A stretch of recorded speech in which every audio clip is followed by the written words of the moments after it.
So, good morning, good afternoon, good evening, whenever you're watching this podcast, and welcome to the Down the Lane podcast. Today, I'm joined by Miles Rees and Hello. by Tom Kelly from Torquay Talk, who we face on Saturday. So, firstly, Miles, I'm going to hand over to you. Obviously, we're all part of the same group chat. We both didn't go yesterday. Opinions on the group chat were pretty much all the same. What were you reading? What did you take out of what we were reading? Yeah, from what I've seen and heard, like I say, I wasn't there, so I can't fully comment on the whole performance. But and from what Toby said, it sounded like we were the second best all over the pitch. Got completely outplayed, really. The classic Borough this season, sort of lost our duels.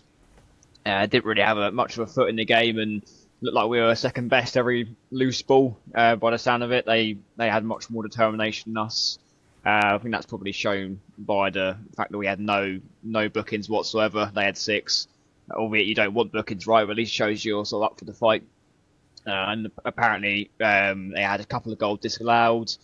Woody made several saves, and it could have been sort of fittingly that Tom's on, similar to the Torquay score that we suffered in sort of November time.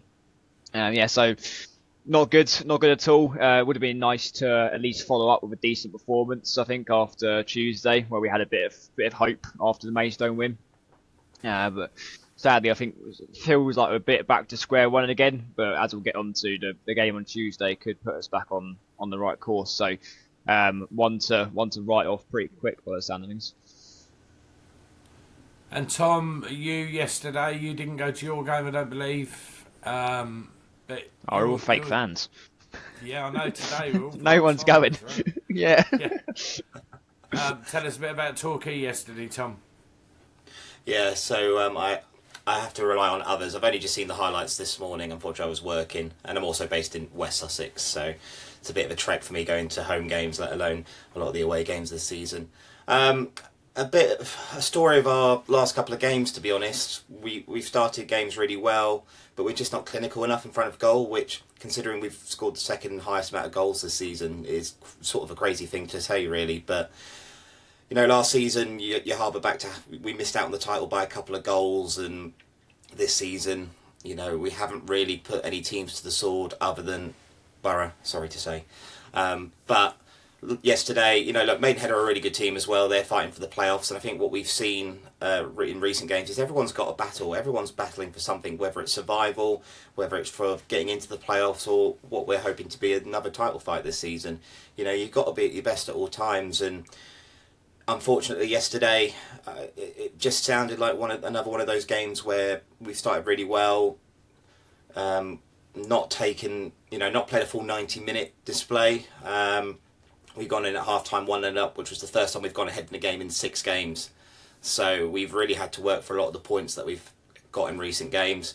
And second half, it just sounded like we just didn't really turn up for the first 10-15 minutes. We've conceded a really cheap goal, and we just haven't been able to find a way to break down Maidenhead. Should have had a clear penalty towards the end of the game. I've seen the video back. It's a clear penalty. How the referee has given a dive and a yellow card, it beggars belief. But I've said this in the past, you can't rely on refereeing decisions to win your games of football. You've got to let your quality show, and you've got to win it on merit. So it's a frustrating time because we had a disappointing defeat at Chippenham on Tuesday night.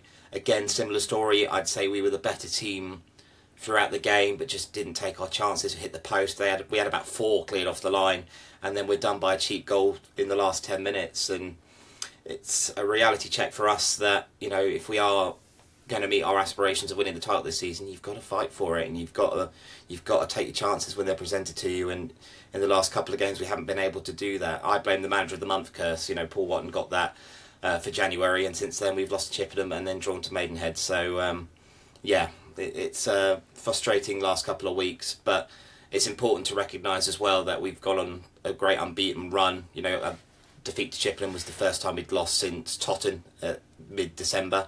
So we've gone on a good run, and it's got us back into that sort of top 2-3 bracket. But we really need to push on and be a bit more clinical in front of goal, and hopefully we'll do that starting on Saturday.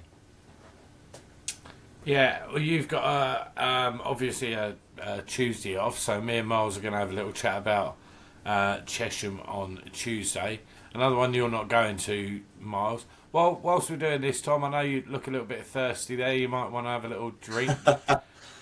Yeah, Just sort I of mean, let you- other brands of lemonade are available, but I do enjoy a good 7 Up every now and then. Not very often, maybe once this season. So We had to get let him that get in it now. in, Miles. We had to let him get it in. We'd have done exactly the I'm same if it was the other way round. Can we get him back on if on the off chance we put 7 past Torquay on Saturday? He'll I say come the back very on, don't off worry. chance, yeah, to return the favour. Yeah. Are you down on Saturday, Tom? Yes, I've managed Yeah. to negotiate this one off, so I'll be there. There's Okay. some travelling with a few friends of mine who live down in the West Country. They're coming for the Sussex double header, so Eastbourne on the Saturday and then Worthing on the Tuesday. I mean, I'm only about an hour from Eastbourne and 15 minutes from Worthing, but I'm going to make a weekender and into the start of next week with them. So it'd be nice to see them, Nice. and yeah, plenty of beers I'm sure will be consumed. I've actually not had an alcoholic drink this year, not kind of by choice. Like, I don't drink that much, to be honest, anyway. But yeah, I'm saving myself for what's to come next weekend. Okay, well, hopefully you'll be drowning your sorrows on Saturday, but we'll get on to that shortly. Miles, Chesham on Tuesday, always a difficult place to go to. What's your thinking? Yeah, like you say, our bogey team, Chesham, we haven't beat them since they've come up. Notoriously a horrendous side to play against, what with them having, about 9 of the players over 6 foot, and they're all muscular, massive stocky units. And they play football in a style that's effective but not very pretty. There was a good stat, wasn't there, from the last time we went to Chesham Way, where there was only in play ball time of 25 minutes across the 90, which is absolutely insane. It just shows how well they can manage the game, slow it down, make it difficult for the opposition when they go to the Meadow. So yeah, I'm not expecting much, but then it's a game that we need to, it's out of our next few fixtures. We got Chesham, Torquay, Dorking, then I believe we go to Hampton after that. So, it's a game out of those 4 where we potentially, are sort of prepared to the likes of Dorking and Torquay. I know we obviously beat Maidstone, but it's a game we potentially can win. So I hope the boys are up for it and not too down after Saturday, and sort of use all the fight they've got really to try and scrap a result against a side we know it's going to be tough. So yeah, I'm not particularly optimistic, but every game now we've got to get something out of it, really. Like, we're so getting sort of cut off down the bottom.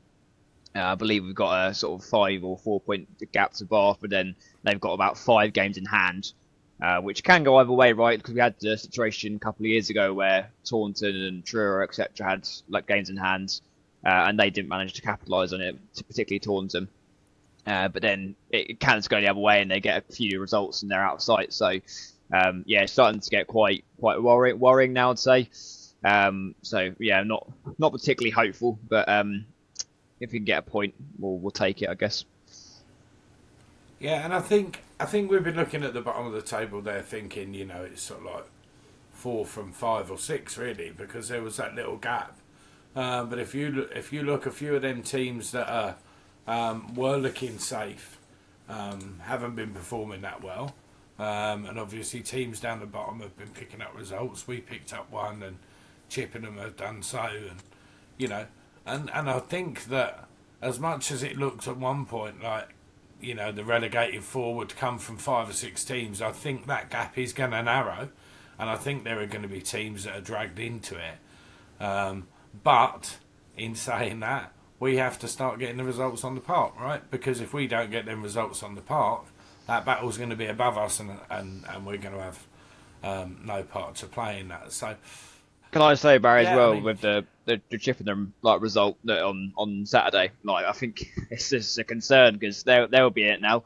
I think everyone thought Chippenham would be down after sort of October time. I think they had failed to win to that point. And then for them to sort of come back into it now, and they're pretty much the same points as us, is concerning. I think it also shows that Maidstone aren't the best side. It does sort of put a bit of a dampener on our result on Tuesday night, because if Chippenham can beat them, and Chippenham have been the worst side in the league for the whole season, then it sort of goes to show that maybe Maidstone aren't a good side in this league, and they're just sort of mid-table. So that was a bit worrying when I saw the result on my phone come 5 o'clock on Saturday. Yeah, I mean, similar. I was thinking that I'd like to see them go down there and stuff them, because it's actually it's the mentality as well that Chippenham would see that we'd beaten them, and then they get stuffed. But look, that didn't happen, and we all know football, as Saint and Greavesy used to say years ago, is a funny old game. There's lots of minutes to play, and we do. I know. We sit here and we say that we know we're banging trouble, but there's always a way to get out of that trouble. And I think with the players that we've got now, maybe we did hit Western on a good day yesterday, and maybe they made us look poor. Their radio commentary said that it's the best they played all season, or definitely for the last couple of months. So maybe that was the case, and maybe it was just one of them days where they clicked, we didn't, and whatever. But you're right in saying the stats about the yellow cards and the duels. You've got to battle for these duels, and did we let them play? That's the thing. Did we just let them play? That's we don't obviously we're not in the best position to really say that because we didn't go, but it's all well and good saying that they had one of their best days and they were excellent, but then there's two teams on the pitch, right? If we just let them have that space to create and really express themselves, then it's gonna make them look better potentially. 100% agree. So moving on to Saturday, Tom. We've got the envious task of facing you on Saturday and then Dorking on Tuesday. So lucky us. Yeah. I'm sure if this was James, he'd be saying, do us a favour and smash Torquay, and then get all your energy out of you then, and let us have an easy day. And I'm sure you'll be doing the same, thinking you want to turn us over, and then you want us to backlash against Dorking. So 2 tough games for us. You're coming to us. You don't like your record normally at our place. Yeah, it's a little bit dodgy, isn't it? Well, we've had a 4-2 defeat there years and years and years ago. Last season, what was it? A 1-1. 1-1 last season. Very competitive game of football, quite a physical game of football. Our record on 3G, 4G pitches isn't the best. It's something that has been brought up in previous years. So I'm not expecting an easy game by any stretch. I think the game at home against you guys earlier in the season was the one game where I think for us everything clicked up front. I mean, we were ruthless, and it's something that we haven't been able to really replicate too often. Again, going back to the fact that we're not very clinical at the moment, taking our chances when we're on top of games. And, Eastbourne, all these teams at the bottom, going to Chippenham last week thinking that we were going to win there, and sometimes you get humbled in these games, and everyone's battling for something. I mean, obviously for you guys, disappointingly from an Eastbourne perspective, you're not where you want to be battling. You want to be in our shoes, battling for top spot alongside with us. And this season it's fighting a relegation battle, but you're going to fight for everything on Saturday. And I'm expecting it to be a very close thing. In terms of our form recently, like I've said, we've gone on a good run, and now we haven't won in the last couple of games, so that's something that will give you a little bit of hope. A couple of injuries in the camp. Callum Dolan's out for the rest of the season. He's been a very good signing for us. There was this incident between him and Matt Worthington early in the season where he was off. I think that happened roughly around the time you guys came to us. Before the game, yeah. It was that was before the the game, talk, wasn't it? Yeah. And then I guess that we just rallied behind that and put 7 past you. But I'm not expecting the same. Dyer's out injured. He pulled his hamstring the other week against Dover, so we're a little bit weak in that area. Like I said, we've got to have to be at our best to get 3 points. And, I think it's easy from a Torquay perspective to look at maybe beyond Saturday, because we're going to Worthing on the Tuesday night. Massive game that's going to be at Woodside. But we've got to come and we've got to be professional and we've got to do the job. And if we have any realistic ambitions with your home record this season being what it is, we have to take 3 points. There's absolutely no, no doubt in my mind we have to go and do that if we are serious for being up there with the top alongside Dorking. But like I said, it's going to be a really tough game. You had a good win against Maidstone, who we've got a terrible record against Maidstone. Like, I thought when they came to our place a couple of weeks ago, I thought they were one of the better sides I've seen. Physical, some really good players. So to see them struggling is really surprising. And I thought we'd be sort of in playoff final between them potentially. So it's funny. Football's a funny sport, isn't it? These bogey sides, and our record away from home at the start of the season was really poor, but we seem to have turned that around in recent weeks, bar Chippenham. But yeah, like I said, I'm not thinking we're going to walk it like we did in the home game. We're going to have to really work hard and be professional, because it's not beyond Torquay United to lose to teams in the bottom 4. We've done it in recent weeks, so it's going to be a very tight game, I think, and one that we've got to be ready for. Miles, your thoughts Saturday? Yeah, I mean, it's obviously on paper a very, very tough game. However, I think the games we got talking, that's like the combined version of the two of them. Torquay and Dorking. What side that would be? Yeah, mega side. Yeah, I think Torquay and Dorking are the sort of games where our fans seem to get up for it. Like, it becomes a bit like our cup final, I guess. With Torquay obviously being a massive club for the level, and the whole sort of fanfare regarding Mark White, and Dorking us always having good games in the past. So I'm not like sort of completely down now. I'm sort of in a strange sort of way more optimistic for these games, Torquay and Dorking, than I am for Chesham.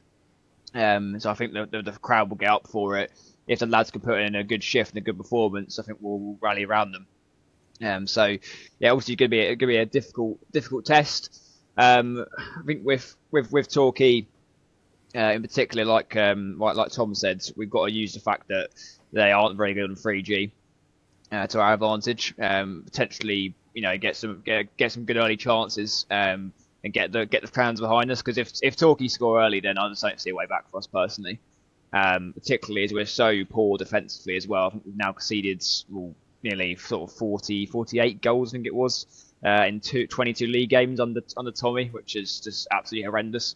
Do the maths, it's over 2 a game. So I think keeping a clean sheet is completely out of the question. Obviously, we'd love to keep a clean sheet, but we're going to have to score at least 2 if we want to win.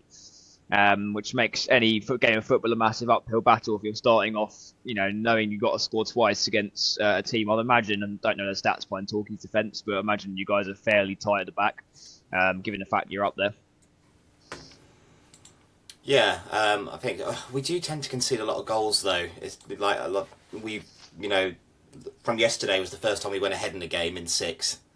Right. Okay. So we do it the hard way. I mean, the one thing about being a Torquay fan is, if you are going to be successful, you're going to do it the hard way. But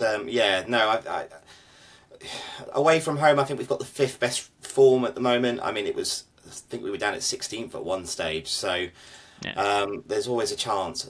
Just looking at the goals conceded thing on the table here, we're 8th. We're 8th in terms of goals conceded. So I'm sure you'll get plenty of chances against us. I mean, like I said on the 3G, if you come at us early, I think, without sounding disrespectful, I'm sorry if it does. I keep apologising for it, but I think teams do up it when we come to their place. Oh, definitely. That's what I just said. Yeah, it's a big club for the level. The grandeur of the ex-football league club. Wanting to be successful, big away followings. I imagine we'll have 200-300 there minimum on Saturday. And teams do up it, and we've got to be able to overcome that. And looking in terms of our attacking strengths, I mean, Jordan Young has taken this league by storm this season. He's scoring some absolute worldies this season. Louis Dennis has come in from Bromley last season, and his quality just shines through. I mean, he was out for 3 games he was sent off in the Maidstone game, which was very harsh, I thought, but he got a 3-game ban. But he came in on Saturday and had a really good game and should have won the penalty late on. He drives us in that midfield, but he can play up top as well. So we definitely have attacking threats. Defensively, Sam Dreyer, he's only 21, he's our captain, but he's absolutely brilliant. and he'll be playing higher up, no doubt, in a couple of years, I'm sure. But it is that we do allow teams and have you into games, and again, it's just because we're not that clinical at the moment up front. So if you do keep it tight, if it is 1-0 or you're 1-0 down, you'll have a chance. You will have a chance, and it's up to us to nullify that and just let our quality shine through. But like I said, I think it's going to be a very difficult test on Saturday, and I'm not confident of a victory there at the minute, which is crazy, really, when you think of the form and all that. But maybe that's just the pessimist inside me, being a Torquay United fan all these years. But you've got to respect, Eastbourne are very, very, very nice, friendly football club, and it's a shame to see you guys struggling this season after, going unbeaten for the whole season at home last season. It's absolutely crazy how this season's transpired. But I don't think the 7-0 result will have any bearing on Saturday. We're going to turn up. We know it's going to be a battle, and we've got to be at our very best. And if you offer me a 1-0 now, I'll absolutely take that off your hands, 100%. If it means that you'll be gawking on Tuesday. But look, at the end of the day, we have to focus on Torquay United only, and we've just got to get through these next few games, game by game. Eastbourne, Worthing, two very difficult games in their own right. So we've got to be professional, like I've said, and just let our quality shine through. But I'm expecting it to be a very physical encounter, similar to last season. And hopefully we can go back to Devon with 3 points. But it's certainly, we're going to have to earn it if we are going to do it. Yeah, and I think Tommy's rightly probably going to have them remembering the trip down to Plainmoor, the nightmare on Plainmoor, as we called it. And hopefully we'll be sending some of you Torquay fans out before half time, but I really that's unlikely. I really don't see that happening. That would require us scoring at least 3. So there we go. Guys, if you're watching this on Sunday lunchtime, because it should be out in about 1:30. That's I thought something important to say. Okay. We need to add it in. About the injuries. We've lost Gold and Mullins now, haven't we? So we didn't mention that. Yes, we have. Yeah. So before you do your outro, let's add that in. I'll restart that. So thanks for that, Tom. Miles, I know you wanted to say something about Gold and Mullins being out injured.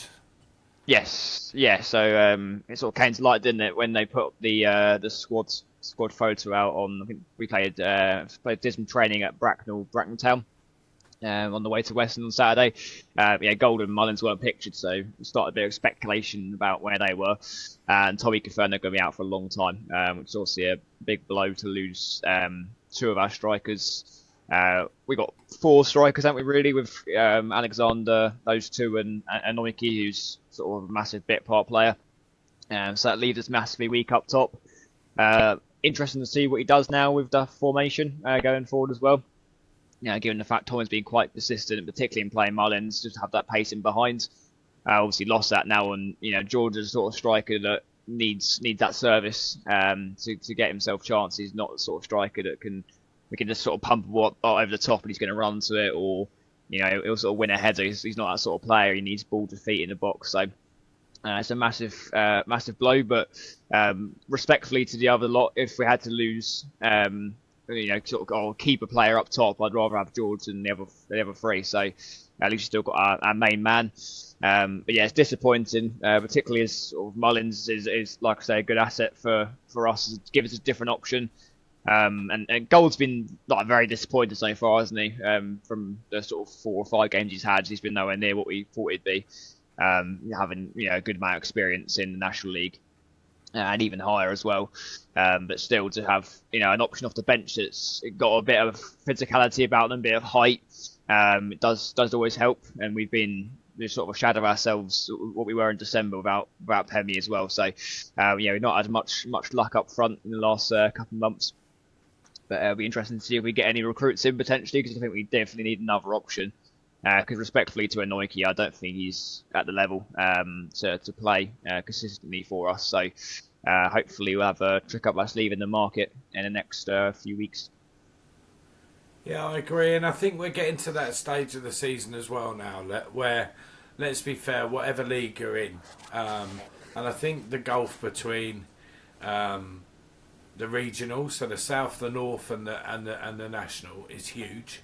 I think teams like Truro saw that. I know when we went up to the National League, we saw that in respect of, you know, the longer distance travelling and whatnot. And I was actually quite hoping that Western was called off yesterday, because I see Western as a side that are very much a mainstay of the National South, but I don't see them as going up, and I don't see them as being able to afford to go up. And I think when people look at the whole business side of the leagues now, nobody wants to drop out of that National South bracket, because then it comes very tight and very, although you're more regional, it's very much more difficult to get into the South. But when you're there, it's quite easy. And I think there are a lot of clubs that have their own little points target and then see where they are. And I think possibly Hornchurch were one of them this year, but they signed all their players early. You know, if your target's 60 points to stay up or 55 points to stay up, then when you get to 55 points, you have the option of maybe releasing players and saving that budget for next year to help you stay up again, or you have the budget to kind of kick on. But I would suggest that there's probably at least half a dozen, if not 8 clubs in our league that don't want to go up because they can't afford to. That's probably the same in the North, you know, where they wouldn't want to be coming down to Truro and stuff like that. And especially when you look at the teams right up the top on the North. So maybe there will be players available. You know, maybe there will be actually players that have been out there and been doing it, been banging goals in, that all of a sudden clubs are not going to be needing as strongly now, and if you go in with the right money. So, yeah, maybe there will be an option for someone to come in. I think it just depends. I know they said they're out for a while. They didn't say how long. But I think if it's for the season, then we definitely need to be making a move to try and secure the services of other players. So thanks for coming on today, Tom. We will catch up with you at the game. We'll either do an interview with you on the Saturday, or if you're not too hungover and you fancy coming on the Sunday, we should be talking to James Lampard from Dorking as well. So you can have a bit of a top 2 loving if we've had a few conversations already between James and I, and look, at the end of the day, it's nice to be involved in these title races and being at the top of the division. God knows I've seen so many Torquay years where we've been fighting relegation and all that, but no, look, whatever happens, as long as we're up there come season's end, then that's all I can really ask, and hopefully it ends in a promotion. I don't care if it's the title or if it's the playoffs, as long as we can get promoted this season, then I'll be a happy guy. And can I just quickly say how lovely it is, Barry, as well, to see you guys doing well with the podcast and being back on a regular basis. I know when I saw you at Playmore early in the season, it was a little bit intermittent with stuff, and I think it's great that you're there representing the views of the fans from Eastbourne Borough side, to keep up the good work and grow that subscriber count, because we're trying to get to 1,000. We're about 200 off, I think, at this moment in time. But keep up the good work, keep fighting for your football club, and keep expecting the best for your football club, because, you know, a few years ago I nearly didn't have a football club to support. So yeah, just keep up the good work, mate, and I look forward to seeing you all on Saturday, hopefully with 3 points in the bag and some more goals. 3 points in our bag, but yeah, no, thanks for your kind words, Tom. I know you've messaged a few times, and it is nice to hear. And I mean, especially, to be fair, we've had a couple of Torquay fans recently that have messaged saying that you know, they watch our podcast and they actually think we're one of the best. So, you know, look, we try. We know we're not professional. We don't expect this out to look. God, do you watch our podcast? Do you think we're professionals? We're just passionate about the club, right? Absolutely. And you know, and that's what it is. And we're supporters, and we want to just try and spread the message that the club is there. Yeah, it's good fun when you get down there. So, yes, like I say, thanks for coming on. We'll catch up with you either Saturday or Sunday. Miles, thanks again for coming on today. Bobby's obviously Bobby's obviously not here today because he decided to go to football on Valentine's Day yesterday, so he's having to take his other half out for a meal today. Yeah. To Last ditch attempt to recover some pride. I think that's. So thanks for watching, guys. If you just a quick one, you're watching this today on Sunday. Don't forget the women are at home, and the weather looks like it's drying up a bit now. So the women are at home, kicking off at 3:00. I'll be there. Look out on the forum. I will do a couple of interviews, hopefully with Chris Day. But big match today. Worthing are 2 tiers above us. But not in a great run of form. So, and listen, we haven't beaten Worthing at home for a while. So, yeah, I don't care, men, women, I don't care. I just want to beat Worthing, right? So, yeah, get yourselves down there. Give the girls a cheer. I know they will appreciate it. So will Chris. They appreciate it every time you can get down there. Thanks for watching, guys, and we will see you later in the week. Hopefully on Wednesday this week, we'll have a big interview for you. But we are just trying to finalise that up as we speak. So take care, good luck, and have a good week, and see you Wednesday. Cheers, guys. Thank you very much.